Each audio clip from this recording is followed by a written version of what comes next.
Punjabi culture ਦੇ ਹਵਾਲੇ ਨਾਲ ਇੱਕ ਹੋਰ ਨਵੇਂ ਵਲੌਗ ਦੇ ਵਿੱਚ ਆਪਣੇ तमाम ਦੇਖਣ ਵਾਲੇ ਵੀਰ ਭੈਣ ਭਰਾਵਾਂ ਨੂੰ ਇਸ ਚੈਨਲ ਦੇ ਉੱਤੇ ਖੁਸ਼ ਆਮਦੀਦ ਕਹਿਣਾ।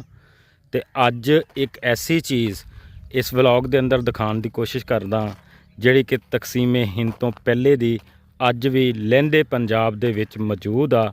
ਤੇ ਇਸ ਚੀਜ਼ ਨੂੰ ਦੇਖ ਕੇ ਤੁਸੀਂ ਚੜ੍ਹਦੇ ਪੰਜਾਬ ਵਾਲੇ ਵੀਰਾਂ ਲਈ ਲਹਿੰਦੇ ਪੰਜਾਬ ਵਾਲੇ ਵੀਰਾਂ ਦੇ ਦਿਲਾਂ 'ਚ ਕਿੰਨੀ ਕੁ ਮੁਹੱਬਤ ਆ ਤੁਸੀਂ ਬਾਖੂਬੀ ਜਾਣ ਸਕੋਗੇ। ਇਹਨੂੰ ਮੜੀ ਕਿਹਾ ਜਾਂਦਾ ਹੈ। ਇਹ ਮੜੀ ਪਾਕਿਸਤਾਨ ਪੰਜਾਬ ਤਹਿਸੀਲ ਸਮੁੰਦਰੀ ਦੇ ਨਵਾਹੀ ਪਿੰਡ ਦੇ ਵਿੱਚ ਮੌਜੂਦ ਆ। ਉਹ ਸਾਹਮਣੇ ਪਿੰਡ ਨਜ਼ਰ ਆ ਰਿਹਾ ਤੇ ਖੇਤਾਂ ਦੇ ਵਿੱਚ ਮੌਜੂਦ ਆ। ਗੱਲ ਸ਼ੁਰੂ ਕਰਨ ਤੋਂ ਪਹਿਲੇ ਇੱਕ ਗੱਲ ਜ਼ਰੂਰ ਮੈਂ ਤੁਹਾਨੂੰ ਦੱਸਾਂਗਾ, ਭਾਵੇਂ ਲਹਿੰਦੇ ਪੰਜਾਬ ਦਾ ਜ਼ਿਮੀਂਦਾਰ ਹੋਵੇ ਤੇ ਭਾਵੇਂ ਚੜ੍ਹਦੇ ਪੰਜਾਬ ਦਾ ਹੋਵੇ, ਇੱਕ ਵੱਟ ਦੇ ਉੱਤੇ ਆ ਕੇ ਸਿਰ ਪਾੜ ਜਾਂਦੇ ਆ, ਕਤਲ ਹੋ ਜਾਂਦੇ ਆ, ਬੰਦੇ ਮਰ ਜਾਂਦੇ ਆ ਇੱਕ ਕਈ ਦੇ ਟੱਪ ਤੇ।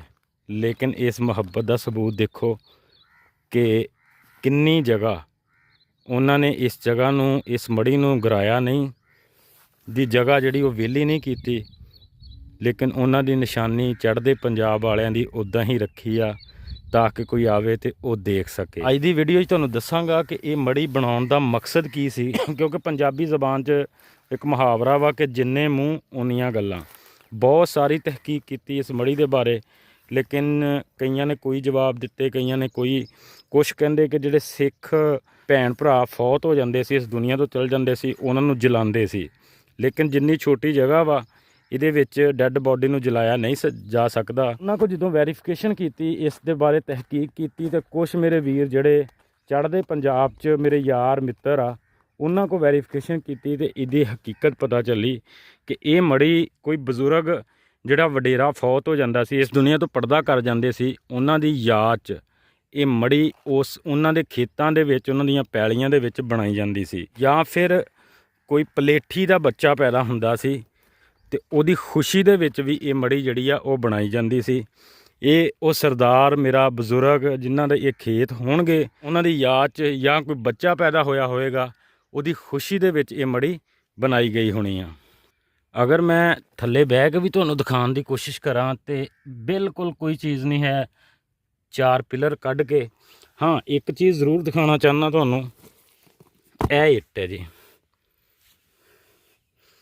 ਇਸ ਟਾਈਮ ਇਹਦੇ ਉੱਤੇ ਕਿਸੇ ਵੀ ਚੀਜ਼ ਦਾ, ਕਿਸੇ ਪੱਠੇ ਦਾ ਨੰਬਰ, ਜਿਸ ਤਰ੍ਹਾਂ ਕਿ ਹੁਣ ਸਾਹਮਣੇ ਉਹ ਤੁਹਾਨੂੰ ਪੱਠਾ ਨਜ਼ਰ ਆ ਰਿਹਾ, ਅਗਰ ਇਹਦੀ ਇੱਟ ਦਿਖਾਵਾਂ ਤੇ ਉੱਤੇ 141 ਲਿਖਿਆ ਹੋਏਗਾ ਇਹਦਾ ਕੋਡ, ਲੇਕਿਨ ਇਹਦੇ ਉੱਤੇ ਕੋਈ ਕੋਡ ਨਹੀਂ। ਪੁਰਾਣੀ ਇੱਟ ਬਜ਼ੁਰਗ ਸੀਗੇ ਜਿਹੜੇ ਹੁਣ ਪਾਰਟੀਸ਼ਨ ਤੋਂ ਬਾਅਦ ਇੰਡੀਆ 'ਚ ਚਲੇ ਗਏ ਤੇ ਉਹਨਾਂ ਦੀ ਨਿਸ਼ਾਨੀ ਅੱਜ ਵੀ ਲਹਿੰਦੇ ਪੰਜਾਬ 'ਚ ਮੌਜੂਦ ਆ ਔਰ ਉਸੇ ਤਰ੍ਹਾਂ ਹੀ ਮੌਜੂਦ ਆ। ਨਾ ਹੀ ਇਹਨਾਂ ਨੇ ਇਹ ਜਗ੍ਹਾ ਵਿਹਲੀ ਕਰਨ ਲਈ ਇਹਨੂੰ ਖ਼ਤਮ ਕੀਤਾ। ਮੈਂ ਜਦੋਂ ਬਜ਼ੁਰਗਾਂ ਕੋਲ ਪੁੱਛਿਆ ਕਿ ਇਹਨੂੰ ਕਿਉਂ ਰੱਖਿਆ ਤਾਂ ਉਹਨਾਂ ਨੇ ਕਿਹਾ ਸ਼ਾਇਦ ਕੋਈ ਉਹਨਾਂ ਦੀ ਨਸਲ 'ਚੋਂ ਵਾਪਸ ਆਵੇ ਇੱਥੇ ਦੇਖਣ ਤੇ ਉਹਨਾਂ ਨੂੰ ਪਤਾ ਚੱਲੇ ਕਿ ਉਹਨਾਂ ਦੀ ਬਜ਼ੁਰਗਾਂ ਦੀ ਨਿਸ਼ਾਨੀ ਅੱਜ ਵੀ ਮੌਜੂਦ ਆ। ਉਮੀਦ ਕਰਾਂਗਾ ਕਿ ਅੱਜ ਦਾ ਵਲੌਗ ਵੀ ਬਹੁਤ ਜ਼ਿਆਦਾ ਪਸੰਦ ਆਇਆ ਹੋਵੇਗਾ। ਸਪੋਰਟ ਜ਼ਰੂਰ ਕਰਿਓ ਚੈਨਲ ਨੂੰ। ਆਪਣਾ ਢੇਰ ਸਾਰਾ ਖਿਆਲ ਰੱਖਿਓ। ਮਿਲਦੇ ਹਾਂ ਕਿਸੇ ਅਗਲੇ ਵਲੌਗ 'ਚ। ਉਦੋਂ ਤੱਕ ਅੱਲਾ ਹਾਫਿਜ਼।